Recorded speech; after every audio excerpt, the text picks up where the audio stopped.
చేస్తాను. పస్కా అనగానేమి? పస్కా పండుగ మనము చేయవచ్చా? అది ఇశ్రాయేల్ ప్రజలకు సంబంధించినటువంటి పండుగ కదా, పస్కా పండుగ మనము చేయవచ్చా అనేటువంటి ఆ రెండవ ప్రశ్న. మూడవదిగా ఏ విధంగా పస్కాను చేయాలి? 3 మాటలుగా జ్ఞాపకం చేసుకుంటూ మనకు ముందున్న సమయంలోనికి వెళదాం. ప్రాముఖ్యంగా పస్కా పండుగను గురించినటువంటి సంగతి నిర్గమకాండము 12వ అధ్యాయము 1వ వచనం నుండి కనిపిస్తూ ఉన్నాయి. అక్కడ ఇశ్రాయేలు ప్రజలు ఐగుప్తు దేశములో బానిసలుగా ఉన్న దినాల్లో మొరపెట్టినటువంటి మొరను ఆలకించి పరమ తండ్రి మోషేను నాయకునిగా ఏర్పాటు చేసుకొని వారిని కనాను దేశమునకు, వాగ్దాన దేశమునకు తోడుకొని రావాలని ఆయన ప్రణాళిక కలిగి ఉండి ఆ ప్రణాళికను వారి మధ్యలో ప్రారంభించాడు. ఫరో హృదయము కఠినము కావడము, వారి మధ్యలో 9 అద్భుత కార్యములు చేయడము, ఇశ్రాయేలు ప్రజలు సురక్షితముగా జీవించడము, ఐగుప్తు ప్రజలు అన్య జనాంగమేమో శ్రమలు అనుభవించడము చూస్తూ ఉన్నాం. అయితే చివరిగా ఆయన చెబుతున్నటువంటి మాట, ఈ రాత్రి ఆ ఫరో రాజు మిమ్మల్ని నిశ్చయముగా వెళ్ళనిస్తాడు. మీరు చేయవలసినటువంటి పని ఏమిటంటే, ఇదిగో ఐగుప్తు దేశంలో సంహార దూత సంచారము చేసి ప్రతి గృహములో తొలిచూలు సంతానమును సంవరించబోతూ ఉంది. జంతువులైతేనేమి, మనుషులైతేనేమి, ప్రతి జాతిలో ప్రతి కుటుంబంలో తొలిచూలి సంతానము సంహరించబడబోతూ ఉంది. ఇశ్రాయేలు ప్రజలారా, మీరు చేయవలసినటువంటి పని ఏమిటంటే, మీకు అందులో పాలు పంపులు లేదు. కారణం మీరు విశ్వసించారు గనక, మీరు వాగ్దానములు కలిగిన వారు గనక, మీరు నన్ను కలిగిన వారు గనక, మీరు చేయవలసినటువంటి పని ఏమిటంటే, పస్కా గొర్రె పిల్లను వధించి దాని యొక్క రక్తము మీ యొక్క గృహం యొక్క ద్వార బంధకముల మీద, ఆ యొక్క డోర్ మీద మీరు రాయాలి. నిలువు కమ్మి మీద, అడ్డు కమ్మి మీద ఆ యొక్క రక్తపు గుర్తులు పెట్టాలి. ఆ రక్తపు గుర్తులు ఏ గృహంలో అయితే ఉంటాయో ఆ రక్తపు గుర్తులు చూసి సంహార దూత ఆ గృహమును దాటిపోతూ ఉంది. పెసాక్ అంటారు హెబ్రీ భాషలో, పెసాక్ అంటారు. పెసాక్ అంటే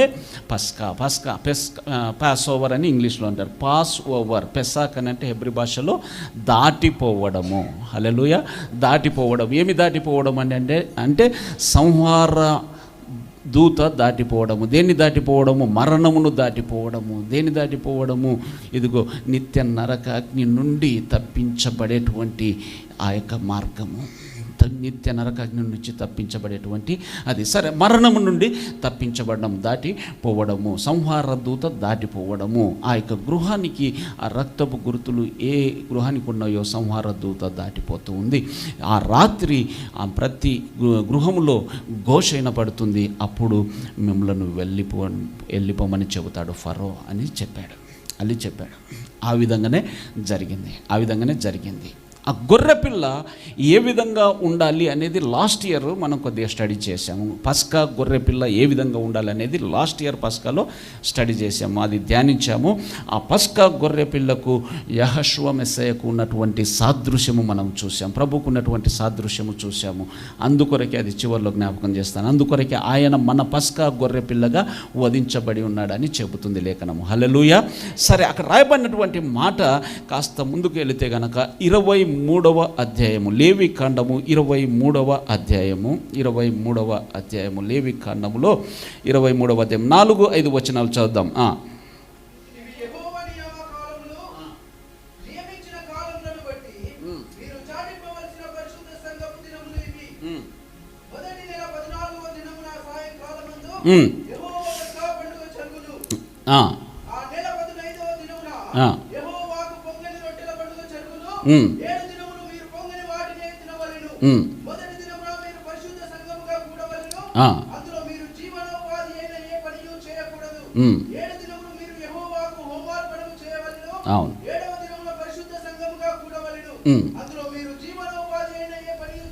చేయకూడదు అని వారితో చెప్పుము. హల్లెలూయా.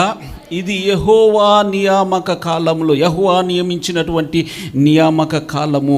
ఇవి ఎవరు నియమించినటువంటి నియామక కాలములండి? ఆ పరమ తండ్రి నియమించినటువంటి నియామక కాలములు, ఈయన నియమించినటువంటి ఈ పండగ ఒక ఉద్దేశముతో నియమించబడి ఉన్నది. ఒక నిత్యమైన కట్టడగా ఆయన నియమించాడు. ఇశ్రాయేలు ప్రజలు వారి యొక్క తరతరాల్లో ఈ యొక్క పండగను ఆచరించడానికి ఆజ్ఞాపించినటువంటి ఈ యొక్క పండగ వారు ఆచరిస్తూనే వస్తూ ఉన్నారు. ఇశ్రాయేలు ప్రజలు అరణ్యములో ఆచరించుకుంటూ వచ్చారు. రాజుల కాలములో కొద్దిగా మానిటర్ తగ్గిస్తే ఏదైంది, కొద్దిగా రీసౌండ్లా వస్తుంది. రాజుల కాలములో ఆచరించుకుంటూ వచ్చారు. ఈ యొక్క పస్కాను అనుభవిస్తూ వచ్చారు. అంతటితో ఆగిపోకుండా మనము బాగా గమనిస్తే మన ప్రభు రక్షకుడు యేషువ మెస్సయ్య శరీరధారిగా వచ్చినటువంటి ఆ దినాల్లో అక్కడ రాయబడినటువంటి మాటల్లో కూడా మనము చూస్తాము ఆ పస్కా పండుగ అనుసరించడము, ఆచరించడము. లూకాసు వార్త 2వ అధ్యాయము, లూకాసు వార్త 2వ అధ్యాయము, లూకాసు వార్త 2వ అధ్యాయము 2వ అధ్యాయం 41వ వచనం. పస్కా పండుగప్పుడు ఆయన తల్లిదండ్రులు ఏటేటా యెరూషలేమునకు వెళ్ళుచుండువారు. ఆయన 12 ఏండ్ల వాడై ఉన్నప్పుడు ఆ పండుగకు ఏ పండుగకు పైన రాయబడిన మాట పండుగ ఇది ఆఫ్ చేసేసి, లేకపోతే అంటారా ఆఫ్ చేసావా, ఎక్కడో రీసౌండ్ వస్తుంది. ఓకే, పస్కా పండుగకు ఆయన యెరూషలేమునకు వెళ్ళినట్టుగా మనము చూస్తున్నాం. పస్కా పండుగకు యెరూషలేమునకు వెళ్ళినట్టుగా చూస్తున్నాం. యోహాను సువార్త 12వ అధ్యాయము, యోహాను సువార్త 12వ అధ్యాయం మొదటి వచనం చూద్దాం. యోహాను సువార్త 12.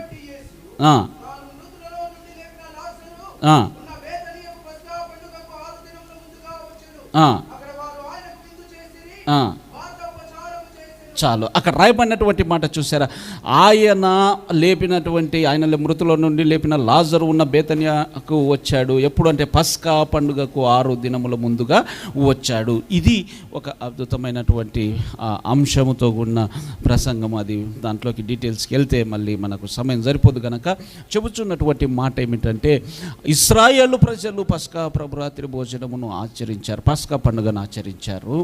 ఆ పండుగను మన రక్షకుడైన యేసుక్రీస్తు యేషువ మెస్సయ్య కూడా ఆచరించుకుంటూ వచ్చాడు. హల్లెలూయా, హల్లెలూయా. ఆయన చివరిగా నిన్నటి దినము ధ్యానించాము. చివరిగా చెబుతున్నటువంటి మాట, అయ్యా నేను ఈ యొక్క శిలువ మరణము అనుభవించే ముందు మీతో కూడా ఈ పస్కాను ఆచరించవలనని ఎంతగానో ఆశపడుచున్నాను. రాయబడినటువంటి మాట, ఎంతగానో ఆశపడుచున్నాను. ఆయన ఆ సమయం కొరకు ఎదురు చూస్తూ ఉన్నాడు. పస్కా పండుగలో ఉన్నటువంటి ఆ యొక్క ఐశ్వర్యాన్ని, మహిమను చూసినటువంటి ఆయన, ఆశీర్వాదమును చూసినటువంటి ఆయన మీతో నేను ఈ పస్కాను ఆచరించాలని ఎదురు చూస్తూ ఉన్నాను. లూకాసు వార్త 22వ అధ్యాయము, లూకాసు వార్త 22వ అధ్యాయము మొదటి వచనం. లూకా 22 మొదటి వచనం.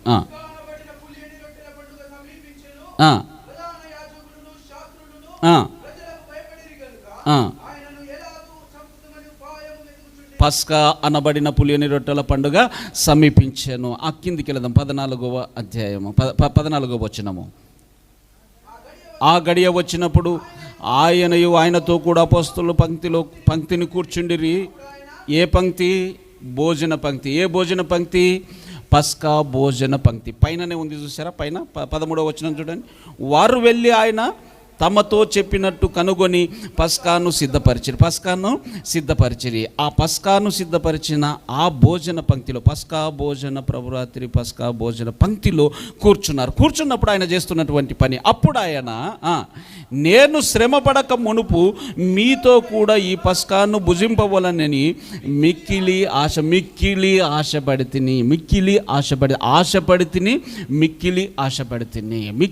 ఆశపడితిని అనగా ఆశకు అక్కడ ఒక సూపర్లేటివ్ డిగ్రీ, ఇంగ్లీష్లో సూపర్లేటివ్ డిగ్రీ అంటారు. దానికి బహు విలువనిచ్చేటువంటి పదము మిక్కిలి. బాగుందండి, చాలా బాగుందండి. అబ్బో సూపర్ అండి. ఏంటవి? డిగ్రీలు మారిపోతూ ఉన్నాయన్నమాట. ఆయన రాయబడినటువంటి మాట ఆశపడితేనంటే సరిపోయేది. ఆశపడితేనంటే సరిపోయేది. అక్కడ రాయబడినటువంటి మాట మిక్కిలి మిక్కిలి ఆశపడుతుంది, మరి ఎక్కువగా ఆశపడుతూ ఉన్నాను. హల్లెలూయా, మరెక్కువగా ఆశపడుతూ ఉన్నాను. ఈ పస్కా ప్రభురాత్రి భోజనములో ఉన్నటువంటి ఆశీర్వాదము నాకు తెలుసు. ఇంతవరకు ఎడ్ల యొక్క కోడెల యొక్క పశువుల యొక్క రక్తము మీ యొక్క పాపముల కొరకు అర్పించబడేది. ఇప్పుడు నిష్కలంకమైన నిర్దోషమైన రక్తము అర్పించబడబోతూ ఉంది. ఇక మీదట మీ పాపముల కొరకు పశువులను బలి అర్పించవలసిన అవసరం లేదు, గొర్రెలను అర్పించవలసినటువంటి అవసరం లేదు, పక్షుల యొక్క రక్తము చిందించవలసినటువంటి అవసరం లేదు. నిర్దోషమైన నిష్కలంకమైన అమూల్యమైన నా రక్తము చిందించబడబోతూ ఉంది. హల్లెలూయా. ఈ రక్తము కొరకు సర్వలోకము సృష్టి ఎదురు చూస్తూ ఉంది. సర్వలోకము సృష్టి ఎదురు చూస్తూ ఉంది. ఈ యొక్క విమోచన కొరకు సర్వలోకము ఎదురు చూస్తూ ఉంది, సృష్టి ఎదురు చూస్తూ ఉంది. అందుకొరకే ఎప్పుడైతే ఆయన యాత్రను ముగించాడో, ఎప్పుడైతే ప్రాణం విడిచాడో, సిలువలో ప్రాణం విడిచాడో, అక్కడ భయంకరమైన భూకంపము. హల్లెలూయా.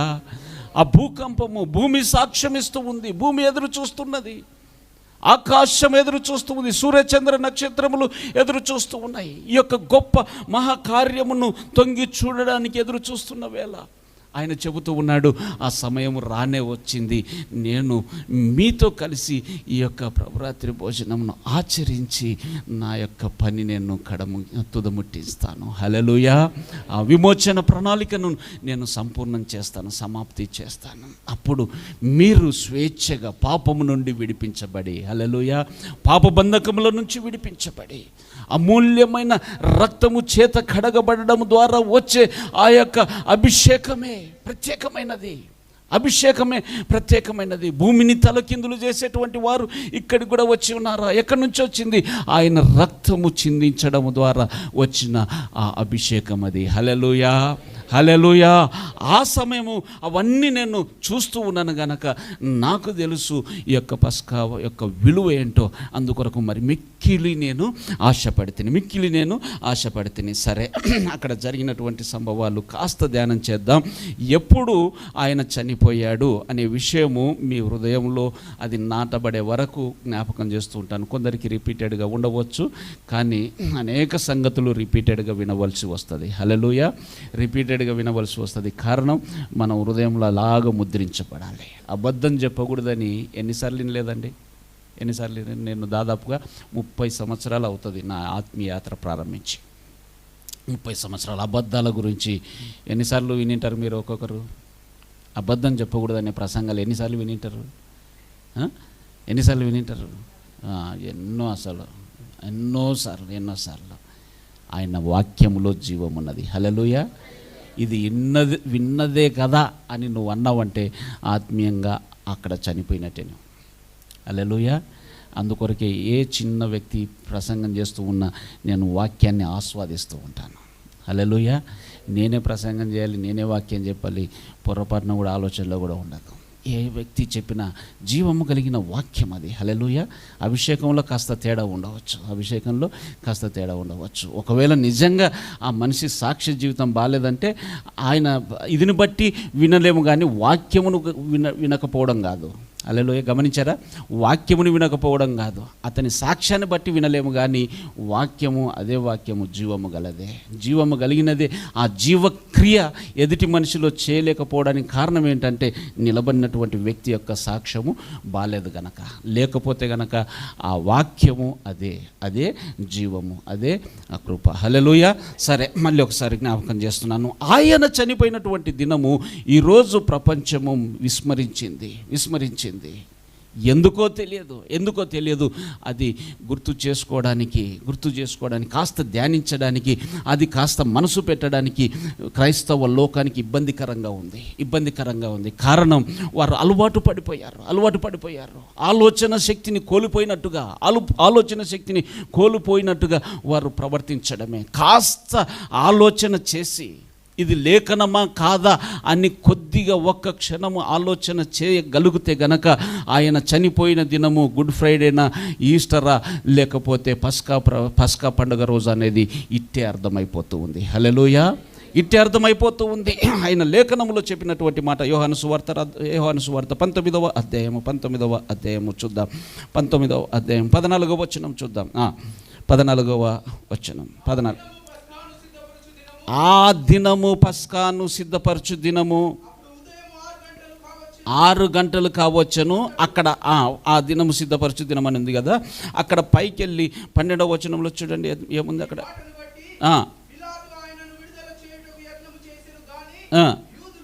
లేకపోతే ఇంకా 9వ వచనంలో చూడండి, 9వ వచనం.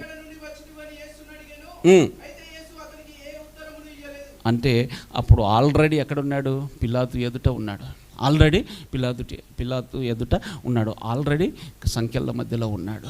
ఆల్రెడీ శ్రమల సమయంలో ఉన్నాడు. అక్కడ ఉన్నటువంటి ఆ సమయాన్ని గురించి రాసినటువంటి మాట 14వ వచనంలో ఏమంటుంది? ఆ దినము పస్కాను సిద్ధపరచు దినము. పస్కాను సిద్ధపరచు దినము. గూగుల్లో సెర్చ్ చేయగలవా? గూగుల్లో you can show that. Okay, check it. Pass over 2025 అని టైప్ చేసి పెట్టు ఒకసారి, ఓకేనా? ఆ పస్కా పండుగ అనేటువంటి దానికి ఆ 14వ వచనములో అక్కడ రాయబడినటువంటిది. కాస్త 18వ అధ్యాయము అదే పేజీలో పైన చూడండి, అదే పేజీలో లాస్ట్లో 39, 18:39. యోహాను 18:39. 18:39 అంటే అదే పేజీలో పైన. అయినను పస్కా పండుగలో నేనొకరిని మీకు విడుదల చేయి వాడుక కలదు కదా, నేను యూదుల రాజును విడుదల చేయటం మీకు ఇష్టమా అని వారిని అడిగాను. ఏ దినం ఎప్పుడు వాడుక ఉందంట? ఏమంటున్నాడు? పస్కా పండుగల్లో నేను ఒకరిని విడుదల చేయటం వాడుక ఉన్నది కదా, ఇదిగో యాషువాను విడుదల చేయనా? ఏ దినమంటది? ఏ దినమంట అది? పస్కా పండుగ కొట్టివేయబడింది అన్నటువంటి ఈ ప్రజలు, ఈ విశ్వాసులు, ఈ యొక్క సేవకులు గుడ్ ఫ్రైడే ఏ లెక్క చేస్తారు?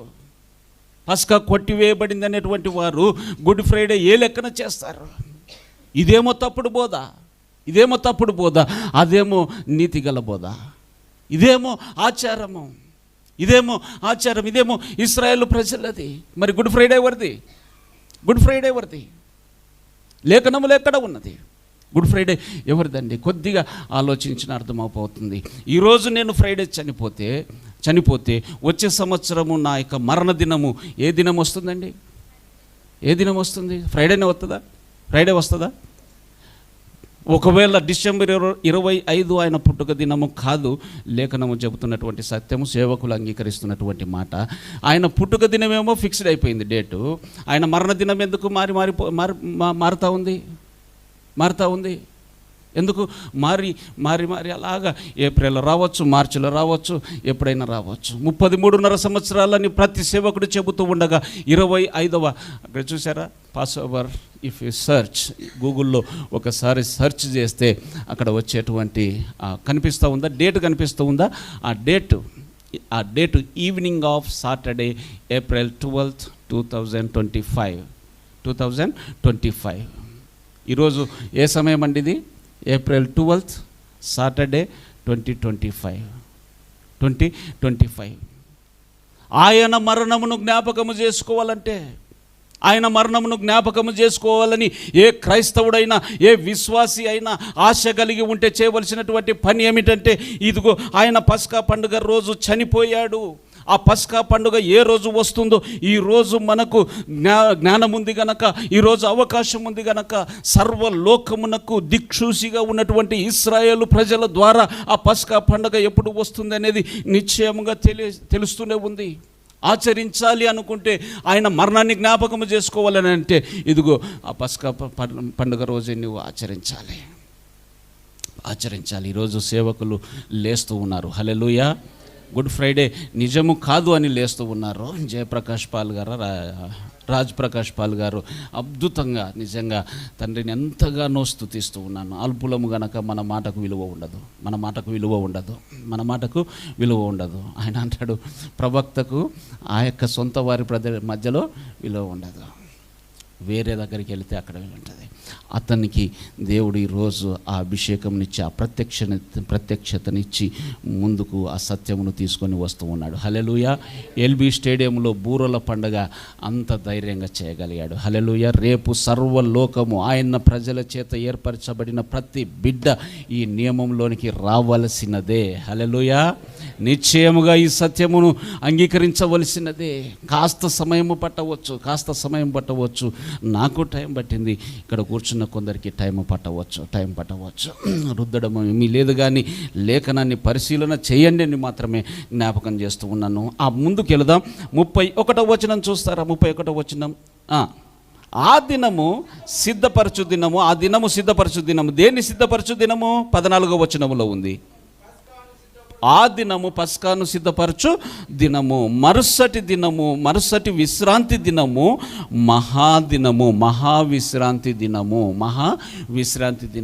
మహావిశ్రాంతి దినము. పస్కా పండుగ ఎప్పుడు వస్తుందనేది ఇందాక లేవికాండము 23వ అధ్యాయంలో ఏం చదివాము అక్కడ? మొదటి నెల 14వ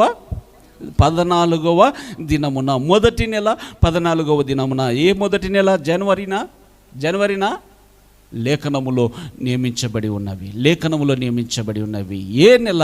అది నిస్సాన్ మాసము. తండ్రి ఏమో నిస్సాన్ మాసము మీకు మొదటి నెలరా అని ఆయన చెబితే, అయ్యా నువ్వు నియమించినటువంటి నెల మాకు అక్కర్లేదు, కానీ మేము ఒక నెల పెట్టుకున్నాం, అది జనవరి. లోకంలో ఉన్నాం కనుక మనము ఈ క్యాలెండర్ను మన యొక్క అండర్స్టాండింగ్ కొరకు మనము అర్థం చేసుకోవడానికి ఫాలో కావాలి ఈ జనవరి, ఫిబ్రవరి అనేది. When it comes to the word, లేఖనం దగ్గరికి వచ్చేసరికి ఆయన లేఖనములో ఇచ్చిన క్యాలెండర్నే మనము అనుసరించే వారంగా ఉండాలి. హల్లెలూయా. ఆయన ఇచ్చినటువంటి క్యాలెండర్ 12 నెలలు ఆయన లేఖనములో లిఖించబడి ఉన్నవి. ఆయన లేఖనములో రాసినటువంటి ఈ నెలలు ఇశ్రాయేలు ప్రజలు ఆయన రాకడ కూడా ఈ నెలలను ఆధారము చేసుకునే ఉంటుంది. రేపు సర్వలోకము కూడా ఈ పండుగల మధ్యలోనే సంచరించవలసిన వారమై ఉన్నాము. పస్కా పండుగ ఆ మాటలో జ్ఞాపకం చేసుకుంటూ, పర్ణశాల పండుగ ఒక్క మాట, అది ఆచరించాలా లేదా అనేది ఒక మాట. పర్ణశాల పండుగ, పస్కా పండుగ, పెంతెకొస్తు పండుగ, ఈ పండుగల విషయంలో జకర్యా గ్రంథము 14వ అధ్యాయం 16వ వచనం చదువుదాం.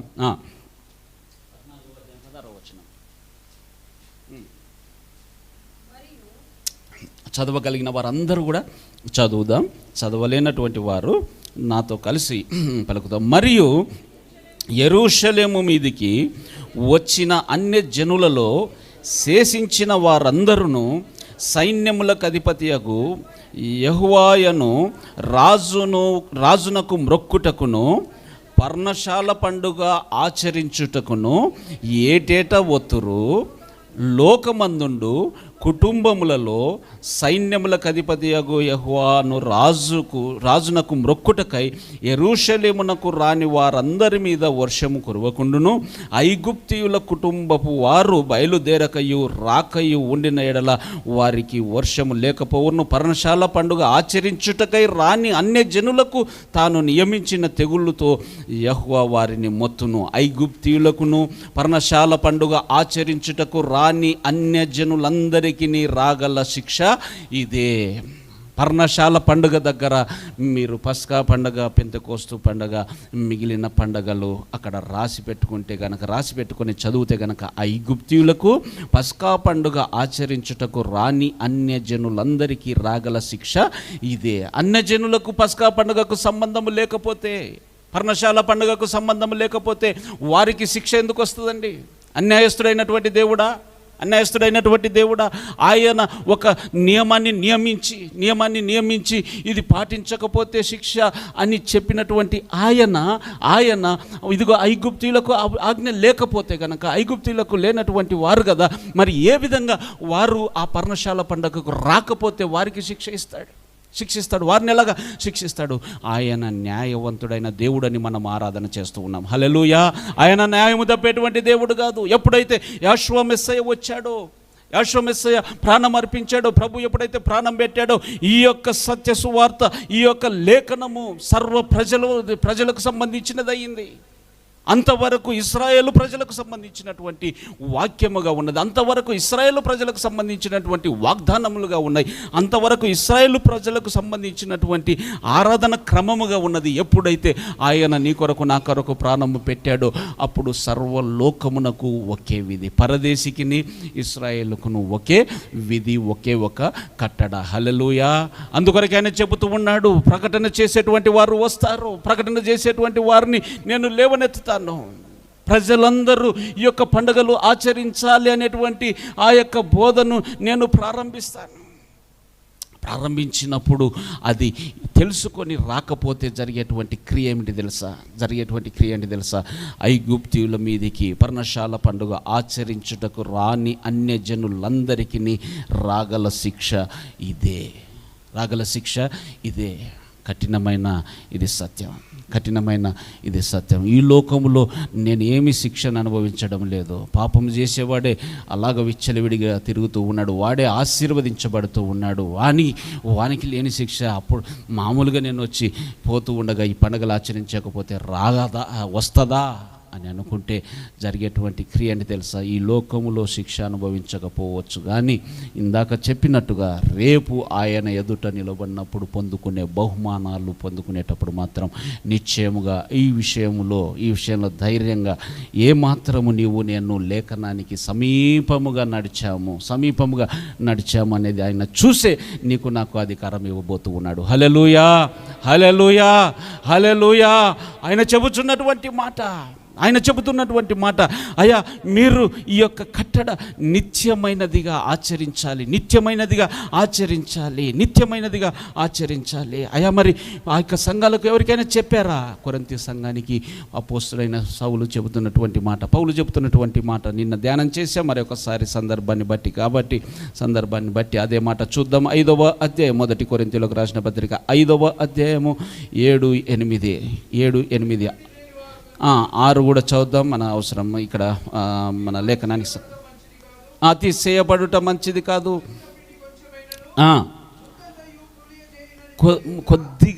కొద్దిగైనా ముద్దంతయు పులియ చేయును. మనము ఆయన పోలికగా మార్చబడడంలో ఒక్క చిన్న ఆజ్ఞను నీవు మీరిన, ఆయన సెలవిచ్చినటువంటి మాటలో ఏ ఒక్కటి తప్పిపోయినా అదేం చేస్తుంది అంటే తెలుసా? ముద్దంతా పులియ చేస్తుంది, ముద్దంతా పులిసేటట్టుగా చేస్తూ ఉంది. మనం ఎన్నోసార్లు జ్ఞాపకం చేశాం కదా. ఇంత ఆ యొక్క పాత్రలో సురేష్ గారు స్వీట్ చేశాడు, ఇక్కడ పెట్టాడు. అక్కడ పెట్టగా నేను వచ్చి ఒక డ్రాపు పాయిజన్ తీసుకొని వచ్చేస్తాను, విషము తీసుకొని వచ్చేస్తాను, అక్కడ వేస్తాను. ఇక్కడ చూసినటువంటి వారు ఎవరైనా ఆ యొక్క పాత్రలోని ఇది తినడానికి సాహసం చేస్తారా? కావాలంటే ఇంటికి వెళ్ళి మళ్ళీ చేసుకుందాం. కావాలంటే సురేష్ అన్నకు వచ్చే వారం నేనే ఇస్తాను పైసలు, నాగేశ్వరరావు అన్నకు సురేష్ అన్నకు ఇచ్చి అన్న స్వీట్ చేయమని చెప్పి మళ్ళీ చేయించుకుంటామేమో, కానీ ఆ స్వీట్లో ఆ పాయిజన్ విషము చూడగా ఏమాత్రం కూడా సాహసం చేయలేము. ఆయన చెబుతున్నటువంటి మాట, పులిసినది కొద్దిగైనా ముద్దంతయు పులియజేనా. ముందుకెళ్ళు. పులిపిండి లేనివారు గనక క్రొత్త ముద్ద అవుటకై ఆ పాతదైన పులిపిండిని తీసి పారవేయడి. ఇంతేకాక క్రీస్తు అను మన పస్కా పశువు, మెస్సయ్య అను మన పస్కా పశువు వధింపబడెను. ఎవరయ్యా మెస్సయ్య? పస్కా పండుగలో వధించబడడానికే ఆ పస్కా పండుగ అది ఛాయారూపకముగా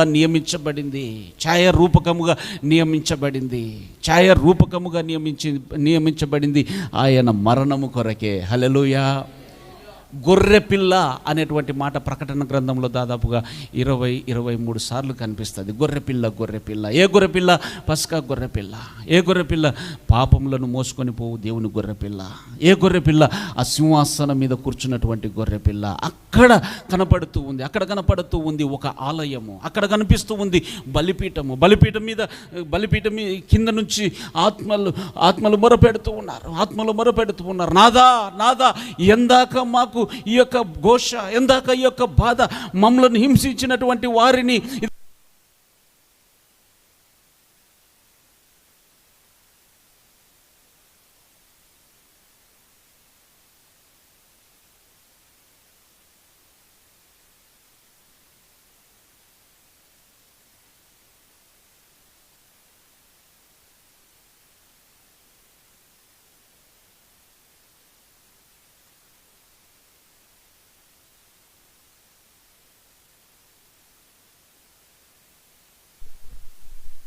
హల్లెలూయా. పరలోకంలో అక్కడ ఉంది. పరలోకంలో ఉన్న నమూనా ప్రకారమే ఆ పరమ తండ్రి మోషేకు చెబుతూ ఉన్నాడు, ఇక్కడ ఒక ఆలయం ఉన్నది, ఇక్కడ ఒక ఆలయం ఉన్నది. ఆ ఆలయము ఎలాగో ఆ ఆలయంలో ఉన్నటువంటి ఆ యొక్క పాత్రలు, ఆ యొక్క వస్తువులన్నీ ఈ యొక్క ప్రత్యక్ష గుడారంలో ఉండాలి. అక్కడ రాయబడిన ప్రతి ప్రత్యక్ష గుడారంలో ఉన్న ప్రతిది కూడా అది యాషోవ మెస్సీయను చూపిస్తుంది. ఈ యొక్క మందసము ఆయనను చూపిస్తుంది. హల్లెలూయా. ఈ యొక్క దీప వృక్షము ఆయనను చూపిస్తుంది. హల్లెలూయా. అక్కడ బలిపీఠము ఆయనను చూపిస్తుంది. సముఖపు సన్నిధి రొట్టెల బల్ల ఆయననే జీవాహారమును, నేనే జీవాహారమును ఆయనను చూపిస్తుంది. సమస్తము కూడా ఆ యాషోవ మెస్సీయకు సాదృశ్యముగా ఉన్నది. ఇప్పుడు పస్కాను ఆచరిస్తున్నామని అంటే గొర్రెపిల్లను తీసుకొచ్చి ఆచరించడం లేదు. మన పస్కా పశువు ఆయనే అని మనము జ్ఞాపకం చేసుకొని ఆయనను స్తుతిస్తున్నాము తప్ప ఆ పస్కా ఆచార ప్రకారము చేయడం లేదు. ముందుకెళ్దాం.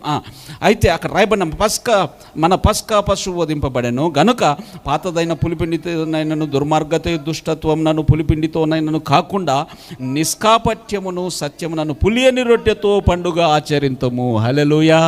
పులియని రొట్టెతో పండుగ ఆచరింతుము. Let us keep the feast. కొరింథీ సంఘము అన్యజనులకు సంబంధించిన సంఘము. అన్యజనులకు సంబంధించిన సంఘానికి పస్కా కొట్టివేయబడి ఉండగా పస్కా గురించి చెప్పడం ఎందుకండి? పస్కా గురించి చెప్పడం ఎందుకు? మళ్ళీ పండుగను ఆచరిద్దామని అనడం ఎందుకు? ఆచరించకుండా పండుగ ఆచరించండి అని చెప్తాడా? ఆచరించకుండా అక్కడ రాయబడిన మాట ఒక్కసారి ప్రతి ఒక్కరూ మనసు పెట్టి కొద్దిగా సహకరించండి. పండుగ దినం కాబట్టి కొద్దిగా మనం త్వరలోనే ముగించుకుంటున్నాం. అక్కడ రాయబడిన మాట చూడండి, ఆచరింతము. Let us keep the feast. మనమందరము కలిసి ఆచరింతము. నేను కూడా ఆచరిస్తాను, మీరు కూడా ఆచరించండి. దాంట్లో అర్థం ఏంటి? లెట్ us కీప్ ఆచరింతుము అని అంటే నేను ఆచరిస్తాను, నువ్వు కూడా ఆచరించు. కొరింథీ సంగమా మీరు పస్కా ప్రభురాత్రి భోజనమును ఆచరించండి. ఎలాగా? నిష్కాపట్యము. అప్పుడైతే పులియనిది ఏది ఇంట్లో ఉండకుండా చూసుకునేవారు. దాదాపుగా 2 వారముల నుండి ఇశ్రాయేలు ప్రజలు ఏం చేస్తారంటే వారి గృహాల్లో పులిసినది ఏది కూడా లేకుండా ఇల్లంతా క్లీన్ చేసుకుంటారు. ఆ బూజు అంటారు కదా ఇప్పుడంటే అవకాశం లేదనుకోండి. ఆ బూజు లేకుండా అలాగంతా క్లీన్ చేసుకొని నీట్గా శుభ్రపరచుకొని పులిసినది ఏది కూడా ఈ 7 రోజులు తినరు వాళ్ళు తినరు. సరే, ఆ విషయంలో మనం అది మీ ఇష్టం, అది చేస్తే చేయండి, లేకుంటే లేదు, పర్లేదు. కానీ ఆయన చెబుతున్నటువంటి మాట, అప్పుడు వాళ్ళు పులిసినది ఏది లేకుండా చూసుకొని జాగ్రత్త పడి ఆచరించేవారు. కానీ ఇప్పుడు మీరు ప్రధానముగా చేయవలసినటువంటి పని ఏంటంటే నిష్కాపట్యము సత్యము అని పులియని రొట్టెతో పండుగ ఆచరించము. హల్లెలూయా. పండుగ ఆచరించేటప్పుడు నిష్కాపట్యముతో పండుగ ఆచరించు, సత్యముతో ఆచరించు. ఆచరించమని ఆయన ఆజ్ఞాపించాడు గనక ఆచరిస్తూ ఉన్నాను. నిన్న జ్ఞాపకం చేసినటువంటి మాటే మరొకసారి సందర్భాన్ని బట్టి ఆ మాట చదివి మరి 3వ ప్రశ్న క్లుప్తంగా ఆ మాట చదువుకొని మనం ప్రభురాత్రి భోజనంలోనికి వెళదాం. లూకాసు వార్త 22వ అధ్యాయము తండ్రి రాజ్యములో మళ్ళీ ఎక్కడది? 18వ వచనం 17-18 చూద్దాం. 16 కూడా చదువుదాం. అది దేవుని రాజ్యములో నెరవేరు వరకు ఇక ఎన్నడును దాన్ని భుజింపనని మీతో చెప్పుచున్నానని వారితో చెప్పి, మళ్ళీ ఆయన చెబుతున్న దేవుని రాజ్యములో నెరవేరు వరకు ఇక ఎన్నడూ దానిని భుజింపను అని అంటే మరి ఒకసారి నేను భుజిస్తాను. ఎప్పుడు భుజిస్తాను? దేవుని రాజ్యములో నెరవేరు వరకు దీనిని భుజించను. దేని భుజించను? పస్కా భోజనాన్ని నేను భుజించను. నెరవేరిన తర్వాత భుజిస్తాను. మళ్ళీ మనము ఆయనతో కూడా ఆ నిత్య రాజ్యములో ఈ పస్కా ప్రభురాత్రి భోజనంలో పాలు పంపులు పొందబోతూ ఉన్నాము. హల్లెలూయా. అది ఏ విధంగా అనేది మనకు ప్రత్యక్షపరచబడలేదు. కానీ ఆ పస్కాను గురించినటువంటి ఆ యొక్క భోజనం మాత్రము, విందు మాత్రం అక్కడ ఉండబోతుంది. ఆ మాటను కొద్దిగా అర్థం చేసుకొని, వీలైన వారు అందరూ అర్థం చేసుకొని ఒకసారి ఆ పైన మాట, నేను శ్రమ పడక మునుపు, అందరూ ఒక్కసారి నాతో కూడా ఆ వాక్యంలోనికి వచ్చేసేయండి. నేను శ్రమ పడక మునుపు మీతో కూడా ఈ పస్కాను భుజింపవలనని మిక్కిలి ఆశపడితిని. పస్కాను భుజించాలని ఆశపడ్డాను, భుజిస్తూ ఉన్నాను. అది దేవుని రాజ్యములో నెరవేరు వరకు ఇక ఎన్నడూనూ దానిని భుజింపనని. దేన్ని భుజింపను? పస్కాను భుజింపనని మీతో చెబుతూ ఉన్నాను. దేవుని రాజ్యములో నెరవేరే వరకు అంటే ఒక మాటలో నేను వీసా వచ్చే వరకు, లేకపోతే వీసా వచ్చే వరకు రాను అని అన్నాను అని అంటే వీసా వచ్చిన తర్వాత వస్తాననే కదా. వీసా వచ్చిన తర్వాత వస్తాను. ఓకే, నాకు జీతం వచ్చే వరకు మందిరానికి రాను. జీతం వచ్చిన తర్వాత మేడం పర్మిషన్ ఇచ్చే వరకు నేను మందిరానికి రాను. పర్మిషన్ ఇచ్చిన తర్వాత నేను తండ్రి రాజ్యములో, దేవుని రాజ్యములో నెరవేరే వరకు మళ్ళీ దీన్ని భుజింపను. అంటే నెరవేరిన తర్వాత మళ్ళీ భుజిస్తాను. దేన్ని భుజిస్తాను? పైన చెప్తాను, పస్కా భోజనమును. హల్లెలూయా. అది నియమించబడింది మానవాళి కొరకు, ఇశ్రాయేలు ప్రజల కొరకు కాదు, మానవాళి కొరకు ఆయన నియమించి ఆ ఇశ్రాయేలు ప్రజల ద్వారా అందరికీ తెలియచేయడానికి నియమించి పెట్టాడు. హల్లెలూయా. ఆయన నియమించినటువంటి కట్టడ ఇక్కడికే కాదు, అది నిత్యము నిలిచేటువంటిది. 119వ కీర్తనలో అద్భుతమైన మాటలు ఉంటాయి. నీ ధర్మశాస్త్రము నిత్యము నిలుచున్నది. ధర్మశాస్త్రం అంటే ఎన్నోసార్లు ఆ మాట అంత అమూల్యమైనది కాబట్టి అన్నిసార్లు నేను జ్ఞాపకం చేస్తాను. ధర్మశాస్త్రం అంటే ఈరోజు మనకు 66 గ్రంథాలు వచ్చి మన చేతి నిండా బైబిల్ ఉంది. ధ్యానించడానికి అటు ఇటు తిరగవచ్చు. ఆ రోజు దావీదుకున్నటువంటి గ్రంథాలు ఎన్నండి? దావీదుకున్నటువంటి పుస్తకాలు ఎన్ని? ఆదికాండము, నిర్గమకాండము, లేవికాండము, సంఖ్యాకాండము, ద్వితీయోపదేశకాండము. వాటిని దివారాత్రములు ధ్యానించేంత విషయం అంట. అవి నిత్యము నిలిచేటువంటివి. నీ శాసనములు తరతరములు నిలుచును. శాశ్వతము అనేటువంటి మాట 119వ కీర్తనలో తరచుగా కనిపిస్తూ ఉంది. కాబట్టి ప్రియులారా గమనించండి, పరిశుద్ధాత్ముడు మీ హృదయాల్లో ఒప్పించేటువంటి సమయము వస్తేనే మీరు ఈ యొక్క ప్రభురాత్రి పస్కా భోజనంలో పాలు పంపులు పొందండి. లేకపోతే నిరభ్యంతరంగా ఏ డౌట్ లేకుండా మీరు ఏ క్రమంలో ఉన్నారో ఆ క్రమంలో వెళ్ళవచ్చు. తెలిసింది కాబట్టి, ప్రత్యక్షపరచబడింది కాబట్టి ప్రకటించకుండా ఉండలేను. ప్రకటించకుండా ఉండలేను. ప్రత్యక్షపరచబడింది గనక. నాకు తెలియకుండా ఉండింటే అలాగ మౌనంగా ఉండిపోయేవాడిని. తెలిసింది గనక ఆయనే నిజమైన దేవుడు అని నా నోట రాకుండా మానదు. హల్లెలూయా. యాషోవా మెస్సీయ లోక రక్షకుడు అని చెప్పకుండా నా గొంతు మీద అలా కత్తిపెట్టి నేను ఇప్పుడు చంపుతాము, ఇదే క్షణంలో చంపుతాము అని అన్నా కానీ నేను నిశ్చయముగా చెప్పే మాట ఆ మరణమైన స్వీకరిస్తాను, కానీ ఆయన దేవుడు కాదు అనే మాట నేను స్వీకరించలేను. హల్లెలూయా. సత్యము తెలుసుకున్నాము గనక నీవు కూడా సత్య సాక్షిగా నిలబడ్డావు. నీ ఇంట్లో ఎన్నో శ్రమలు వచ్చాయి. నీ ఇంట్లో ఇదిగో మన కులాన్ని విడిచిపెడతావా? మన ఆచారాన్ని విడిచిపెడతావా? కుల కట్టడలను విడిచిపెడతావా? నువ్వు ఎందుకురా ఇలా చేస్తావు? ఇంటి నుంచి వెలివేసినటువంటి సందర్భాలు మనం చూస్తూ ఉన్నాం, సాక్ష్యాలు వింటూ ఉన్నాం. వాళ్ళు ప్రభు కొరకు నిలబడ్డారు. కారణం సత్యమును గ్రహించారు గనక. హల్లెలూయా. సత్య సాక్షి అయిన సర్వసత్యమైనటువంటి ఆ యాషోవాను వారి హృదయంలో ప్రతిష్ఠించుకున్నారు గనక ఆ విషయం చెప్పకుండా ఉండలేరు. ఆయన ప్రేమను అనుభవించిన వాడు, ఆ నిత్య రాజ్యము కొరకు నిరీక్షణతో ఎదురు చూసేవాడు, గురిగా కలిగినటువంటి వాడు ఆయన యొక్క వాక్యమునకు వెనుకడుగు చెప్పడానికి, వాక్యములో ఉన్నది చెప్పడానికి వెనుకడుగు వేయడు. హల్లెలూయా. ప్రేమతో కొందరిని సంపాదించుకోవడానికి కొద్దిగా అది మార్పులుగా గమనించవచ్చునేమో, కానీ దాన్ని సత్యము నుండి తొలగిపోవడం కాదు. నేను రోమీల వలె, గ్రీకు దేశస్తులకు గ్రీకు దేశస్తుల వలె, ఇంకొకరికి వలె, ఇండియన్స్ లాగానే ఇంకొకరి లాగా. అంటే ఇండియన్స్ విగ్రహారాధన చేస్తాడు, పౌలు విగ్రహారాధన చేస్తాడా? చేయడు. ఎంతవరకు అంటే వారిని సంపాదించుకోవడానికి వాళ్ళ యొక్క స్థితిగతిలోనికి వెళ్ళి అర్థం చేసుకుంటాను ఎంతగానంటే వాళ్ళు దేవునికి విరోధంగా నేను క్రియ చేయనంత దూరము అంత దగ్గరికి వెళ్తాను, అంత దూరముగా అంత దగ్గరగా వెళ్ళిపోతాను, అంత దగ్గరగా వాళ్ళకి వెళ్ళిపోతాను. ఎప్పుడైతే నేను ఈ క్రియ ద్వారా పాపం చేస్తున్నానని అనుకుంటానో అప్పుడు నేను ఆగిపోతాను. పౌలు అనుభవం అది. హల్లెలూయా. అందుకనక ప్రియులారా గమనించండి, పస్కా ప్రభు రాత్రి భోజనం అది నిత్యమైన కట్టడ.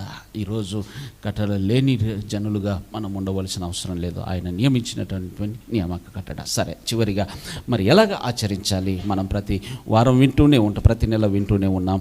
కానీ వాటికి ప్రత్యేకమైనదిగా ఒక్క మాట మనం గమనించి మనం ఈ యొక్క ప్రభురాత్రి భోజనంలో పాలుపంపులు పొందాం. యోహాను సువార్తలో ఒక మాట ధ్యానం చేసి మనం కార్యక్రమంలోనికి వెళదాం. కొద్దిమందిగా ఉన్నాం కనుక త్వరలోనే ముగించుకుందాం. అక్కడ రాయబడినటువంటి సంగతిని కాస్త జ్ఞాపకం చేస్తాను. విషయం ఏంటంటే అక్కడ మెస్సయ్య సిలువకు అప్పగించబడేటువంటి ఆ రాత్రి జరిగిన ఒక సంభవం. పస్కా ప్రభురాత్రి భోజనంలో కూర్చున్నారు. భోజనం చేసే ముందు ఆయన సిద్ధపరిచినటువంటి ఆ పాత్రలన్నిటినీ ఏ విషయాలు చెప్పాడో అవన్నీ సిద్ధపరిచి ఉండగా ఆయన ఒక టవల్ తీసుకొని ఆ టవల్ తీసుకొని నడుము కట్టుకునేసరికి అక్కడ ఉన్న వారికి ఏంటా విచిత్రంగా చేస్తూ ఉన్నాడు, ఇంతవరకు ఎప్పుడు చేయలేదు, విచిత్రమైన కార్యం చేస్తున్నాడు, నడుముకు కట్టుకోవడం ఏంటి అన్నట్టుగా వాళ్ళు చూసి ఉండవచ్చు. వారు ఆ నడుముకు కట్టుకోగానే ఆశ్చర్యపోతూ చూస్తూ ఉన్నారు. ఈ లోపుగా ఆ యొక్క పాత్ర తీసుకొని అక్కడ పెట్టాడు. ఒకరిని పిలిచాడు, తోమ వచ్చి నిలబడ్డాడు. కూర్చో చైర్లో కూర్చోబెట్టాడు. పాదాలు తీసి ఈ యొక్క పాత్రలో పెట్టాడు. పాదాలు కడగడం ప్రారంభించాడు. వాళ్ళు ఏ సమాధానం చెప్పలేదు, అందరూ కడిగించుకున్నారు. పేతురు పిలిచాడు, పేతురు కమియర్ రాలని. పేతురు స్పందిస్తూ ఉన్నాడు, అయ్యా నీవు నా పాదములు కడుగుతావా? చూసారు అక్కడ అద్భుతము. పేతురు యొక్క విషయాలు మొన్న ఒక చిన్న మెసేజ్ జ్ఞాపకం చేశాను కదా, మరొకసారి పేతురు గురించి పేతురుకున్నటువంటి అభిషేకం, పేతురుకున్నటువంటి తలాంతు అది, పేతురుకున్న సమర్పణ అది మిగతా వారు ఎవరు అనలేదు. పేతురు వచ్చేసరికి పేతురు నీవు నా పాదములు కడుగుతావా అనగా అక్కడ పాదాలు కడిగి ఇంకా అక్కడ సంభాషణ తెలుసు కదా, కడిగిన తర్వాత చెబుతూ ఉన్నాడు. చెప్పినటువంటి మాట మనకు బాగా తెలిసినటువంటి విషయమైపోయిన సంవత్సరం కూడా జ్ఞాపకం చేసుకున్నాం. ప్రతి సంవత్సరం కూడా జ్ఞాపకం చేసుకోవాల్సినటువంటి మాట యోహాను సువార్త 13వ అధ్యాయము 12వ వచనం. అక్కడ అదంతా మనకు తెలుసు. 5వ వచనం కూడా ఒక్కసారి చూద్దాం. అంతటా పల్లెములో నీళ్లు పోసి శిష్యుల పాదములు కడుగుటకును తాను కట్టుకొని ఉన్న తువాలుతో తుడుచుటకును మొదలుపెట్టాను. చాలా అక్కడి నుంచి కిందికి వచ్చేద్దాం. వారు పాదములు కడిగి పై వస్త్రము తీసివేసుకున్న తర్వాత కూర్చుండి మీకు తెలిసిందా బోధకుడు 14వ వచనం 14. కాబట్టి ప్రభువును బోధకుడనైన నేను మీ పాదములు కడిగిన ఎడల మీరును ఒకరి పాదములను ఒకరు కడగవలసినదే. మీరు ఒకరి పాదములు ఒకరు కడగవలసినదే. ఈరోజు తెలియనంత వరకు నేను అదే బోధ చేశాను, నేను అదే వినుకుంటూ వచ్చాను. ఇంతవరకు చాలా కాలం నేను విన్నటువంటి బోధ ఏంటంటే తగ్గించుకోవడానికి ఒక మాదిరి చూపించాడండి. నిజంగా పాదాలు కడగవలసిన అవసరం లేదు. తగ్గించుకోవడానికి ఆయన ఈ యొక్క మాదిరి చూపవలసి ఉంటే గనక ఆ పరమ తండ్రి సింహాసనం విడిచిపెట్టే వచ్చాడు. ఇంకా దానికన్నా ఇంకొకటి చూపవలసిన అవసరం వారితో కలిసి అరణ్యంలో పడుకుంటూ ఉన్నాడు. అక్కడ పడవలో పడుకుంటూ ఉన్నాడు. ఎక్కడ తింటాడో ఏం తింటాడో తెలియదు అంటూ ఉన్నాడు. తల వాల్చుటకు మనుష్య కుమారునికి ఇంకంతకు మించి ఇంకా తగ్గింపు స్వభావం చూపవలసిన అవసరం ఏంటి? అక్కడ రాయబడినటువంటి మాట, ఇదిగో నేను నేను ప్రభువును బోధకుడై ఉండి మీ పాదములను కడిగిన ఎడల మీరు ఒకరి పాదములను ఒకరు కడగవలసినదే, పాదములను కడగవలసినదే, ఆయన కడగవలసినదే అని అంత ఖండితముగా చెబుతూ ఉంటే ఏ విధంగా అది కడగవలసిన విషయం అవసరం లేదండి, ఏదో అలాగ తగ్గించుకోవడానికి చెప్పాడు, మనం తగ్గించుకుంటే సరిపోయిద్దని ఈరోజు బోధకులు చెబుతున్నారు. ఒకసారి పరిశీలన చేసుకోండి. వారిని విమర్శించడం కాదు, వారికి ఇచ్చిన కృప అంతవరకే అనుకుందాం. అందుకొరకే నిన్న ఉపద్ఘాతంలో చాలా సమయం గడిపాను ఇది అర్థం చేసుకోవడానికి. ఎవరికి ఇవ్వబడిన కృపలో వాళ్ళు వచ్చారని చెప్పడానికి. చిలకరింపు బాప్తిసం వాళ్ళు అక్కడికి వచ్చారు, వాళ్ళు పరిచారు, వాళ్ళ ద్వారా అనేకులు పరలోకం చేర్చబడ్డారు. ముంచట బాప్తిసం వచ్చింది, ముంచట బాప్తిసం ద్వారా అనేకులు ఇంకొక తరగతి పెంచుకున్నారు, ఇంకొక ఆత్మీయతలో స్థితిని మార్చుకున్నారు, ఇంకా పరిశుద్ధాత్మ అభిషేకముతో పెంతెకోస్తు ఆరాధనతో ఇంకొక తరగతి పెంచుకున్నారు, ఇంకొక లెవెల్ పెంచుకున్నారు. కాబట్టి చెప్పేటువంటి విషయం ఎప్పుడైనా నేను ఏ సేవకుని కించపరిచి మాట్లాడలేను, కానీ వాక్యమును బట్టి అక్కడికి ఇవ్వబడిన ప్రత్యక్షత వాళ్ళకు ఉండవచ్చు. మీరు పరిశీలన చేసి ఇదిగో ఈ యొక్క సత్యమును అంగీకరించవచ్చు, నమ్మవచ్చు, లేకపోతే విడిచిపెట్టవచ్చు. అక్కడ రాయబడినటువంటి మాట, నేను మీ పాదములను కడిగిన ఎడల మీరును ఒకరి పాదములను ఒకరు కడగవలసినదే. ఎంతమందికి నిశ్చయముగా నేను కూడా కడగాలి, ఆయన కడిగాడు గనక అని ఈ యొక్క వాక్యములు అర్థమవుతూ ఉంది. నిశ్చయముగా కడగవలసినదే. హల్లెలూయా.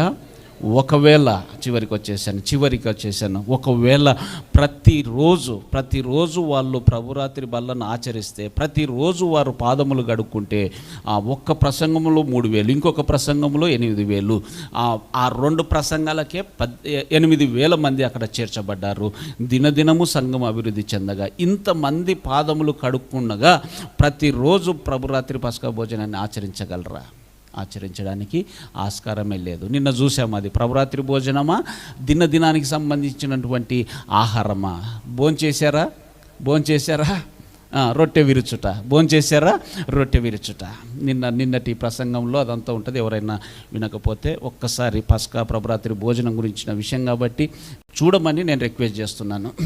మన వీడియోలు పెద్దగా చూడాలని నేనేం కోరుకోను, కానీ ఇది పస్కా ప్రభురాత్రి భోజనం విషయం కాబట్టి అనేక విషయాలు చర్చించాం కాబట్టి చూడమని జ్ఞాపకం చేస్తున్నాను. కడగవలసినదే, ఒకరి పాదములు ఒకరు కడగవలసినదే. ఈరోజు కడుక్కోకుండా ప్రభురాత్రి వల్లను ఆచరించేటువంటి వారు రేపు లెక్క చెప్పవలసిన వారై ఉన్నారు.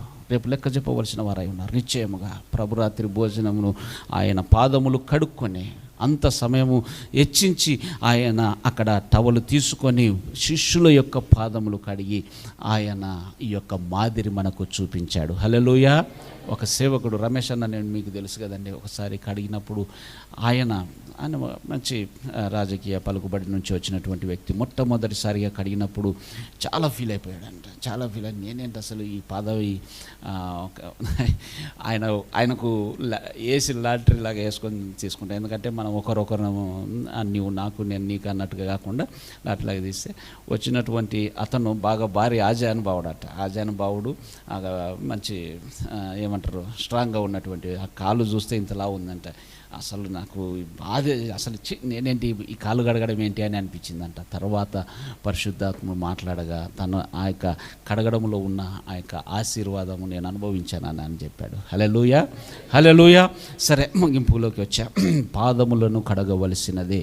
అందుకొరకే మనము లేఖనాన్ని నెరవేరుస్తూ పాదములు కడిగి ఆయన ఏ క్రమంలో అయితే ప్రభురాత్రి భోజనాన్ని ఆచరించాడో ఆ క్రమంలో మనము ప్రభురాత్రి భోజనాన్ని ఆచరించబోతూ ఉన్నాం గనక చివరిగా మా కొరింథీయులకు రాసిన పత్రిక బ్రదర్ గారు చదువుతారు ఆ మాట 11వ అధ్యాయము ప్రతి మొదటి నెల ప్రతి మొదటి శుక్రవారం చదువుతున్నటువంటి మాట.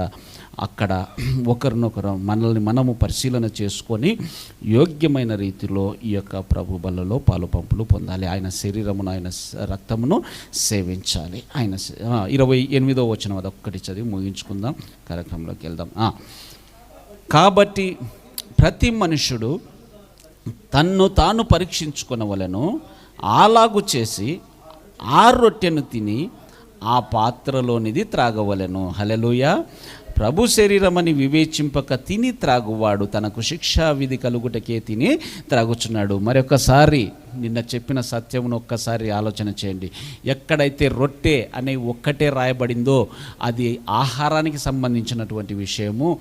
రొట్టె ద్రాక్షారసం అని రాయబడిందో అది బల్లకు సంబంధించిన విషయం అని చెప్పిన రీతిగా ఇక్కడ చూసారా ఎంత చక్కగా రాశాడంటే, కాబట్టి ప్రతి మనుష్యుడు తను తాను పరీక్షించుకోవలెను, అలాగూ చేసి ఆ రొట్టెని తిని అక్కడికి ఆగిపోతే సరిపోయింది కదా, ఆ రొట్టెని తిని అక్కడికి ఆగిపోతే సరిపోయింది కదా, అలాగే ఆ రొట్టెని తిని ఆ పాత్రలోనిది త్రాగవలెను. అక్కడ 2వ అధ్యాయం అపోస్తుల కార్యములో రొట్టె విరుచుట అనేది ఉంటుంది, కానీ ఆ త్రాగేటువంటి పాత్ర గురించి అక్కడ ఉండదు. నెక్స్ట్ దాంట్లో కూడా చూసారా మళ్ళీ నెక్స్ట్ ఏముంది, అలాగూ చేసి ఆ పాత్రలో ప్రభు శరీరం అని వివేచింపక తిని త్రాగువాడు, తినడము త్రాగడము. అక్కడ ఓన్లీ తినడం ఒకటే కనిపిస్తుంది.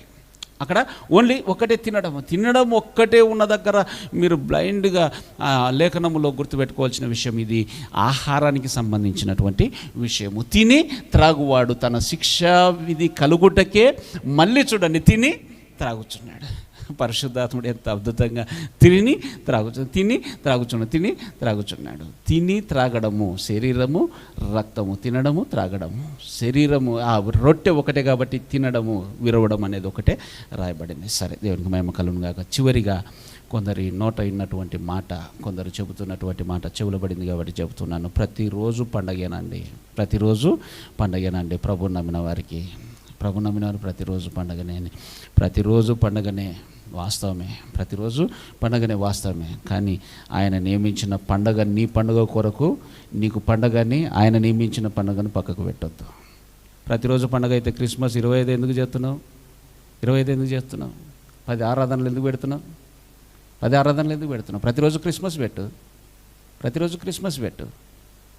కబుర్లుగా అలాగా సరదాగా చెప్పేయడం కాదు, మాట వరుసగా చెప్పుకోవడానికి పర్వాలేదు, కానీ సత్యమును కప్పిపెట్టే మాట అది ప్రమాదకరమైనది కాబట్టి సీరియస్గా చెబుతూ ఉన్నాను. ప్రతిరోజు పండగనే, ప్రతిరోజు సంతోషమే, ప్రతిరోజు ఆనందమే. ప్రతిరోజు మరి క్రిస్మస్ చేసేసాయి, మరి ఆ రోజే ప్రత్యేకంగా ఎందుకు పెట్టుకుని ప్రతిరోజు ఇదే చేయొచ్చు కదా, గుడ్ ఫ్రైడేనే చేయొచ్చు కదా. ప్రతి శుక్రవారం గుడ్ ఫ్రైడే ఎందుకు కాదు? ఆ శుక్రవారమే గుడ్ ఫ్రైడే ఎందుకు? గుడ్ అయితే ప్రతి ఫ్రైడే గుడ్డే కదా, వచ్చే ప్రతి గుడ్ ఫ్రైడే కూడా గుడ్డే కావాలి. అదొక్క ఫ్రైడే గుడ్ ఎందుకు అవుద్ది? ఆలోచించాలి. చివరిగా చెబుతూ ఉన్నాను, ఈ యొక్క వాక్యమును నిరర్థకము చేసేటువంటి ఆలోచనలను మనము పరిగణలోకి తీసుకోవాల్సినటువంటి అవసరం లేదు. మంచిగా అనిపించేటువంటి ఆ మాటలు లేఖనానికి సరిపోల్చబడతాయా లేదా అనేది జ్ఞాపకం చేసుకోవాలి. చివరిగా మరణం వచ్చే వరకు ప్రకటిస్తారండి. ఈ బల్ల ఆరాధన చేసినప్పుడంతా మేము మరణాన్ని ప్రకటిస్తున్నాం. సరే, నెలకోసారి తీసుకుంటున్నావు, 29 రోజులు మరణాన్ని ప్రకటించడం లేదా? 29 రోజులు మరణాన్ని ప్రకటించడం లేదా? వారం తీసుకుంటున్నావు, 6 రోజులు మరణాన్ని ప్రకటించడం లేదా? అంటే బల్ల తీసుకుంటేనే మరణాన్ని ప్రకటిస్తావా? ఎవరికి ప్రకటిస్తున్నావు అసలు? నువ్వెవరికి ప్రకటిస్తున్నావు? సంఘంలో ఉన్న వాళ్ళకా? మరణాన్ని ప్రకటించాల్సింది సంఘంలో ఉన్న వాళ్ళకా, వెలుపలి వాళ్ళకా? ఎవరికండి? వెలుపలి వాళ్ళకు. మరణాన్ని అంగీకరించే కదా సంఘంలోనికి వచ్చారు. బల్ల తీసుకుంటున్నారు. బల్ల తీసుకోవడము, మరణాన్ని ప్రకటించడము అనేది ప్రతిదినము మేము బల్ల తీసుకున్నాం, అందుకొరకే ప్రతిదినం ప్రకటన చేస్తున్నాం. ఆయనను జ్ఞాపకం చేసుకోవడం. పస్కా పండుగ ఒక సంవత్సరానికి సంబంధించి సంవత్సరికం. నా తండ్రి నాకు బాగా ఇష్టమని, మీ తల్లి బాగా ఇష్టమని జ్ఞాపకార్థకుడిగా ప్రతిరోజు పెడతారా? వారానికి ఒకసారి పెడతారా? నెలకు ఒకసారి పెడతారా? సంవత్సరానికి ఒకసారి పెడతారా అండి? పోయినసారి జ్ఞాపకార్థకుడిగా ఎన్ని రోజులకు ఒకసారి చేస్తారు? సంవత్సరానికి ఒకసారి పెడుతూ ఉన్నారని మిగతా రోజుల్లో మీ నాన్నను మీ అమ్మను జ్ఞాపకం చేసుకోకుండా ఉంటారా? జ్ఞాపకము చేసుకోవడానికి, ప్రకటించడానికి, ప్రభురాత్రి భోజనము అనుసరించడానికి సంబంధము లేదు. హల్లెలూయా. ప్రతిరోజు ప్రతి క్షణము ఆయనను ప్రకటిస్తూనే ఉన్నాము. అవసరమైతే నిద్రలో లేచి ఆయనను ప్రకటించవలసింది. లేదండి ప్రభురాత్రి భోజనం ఆచరించి నేను ప్రకటిస్తాను అంటవా? మనిషి యొక్క జ్ఞానం, వారికి ఆ కృప ఇవ్వబడిందేమో, కానీ లేఖనము దగ్గరికి వస్తే అది పరిశీలన చేసి మనము స్టెప్ వేయవలసి ఉన్నది. అందరం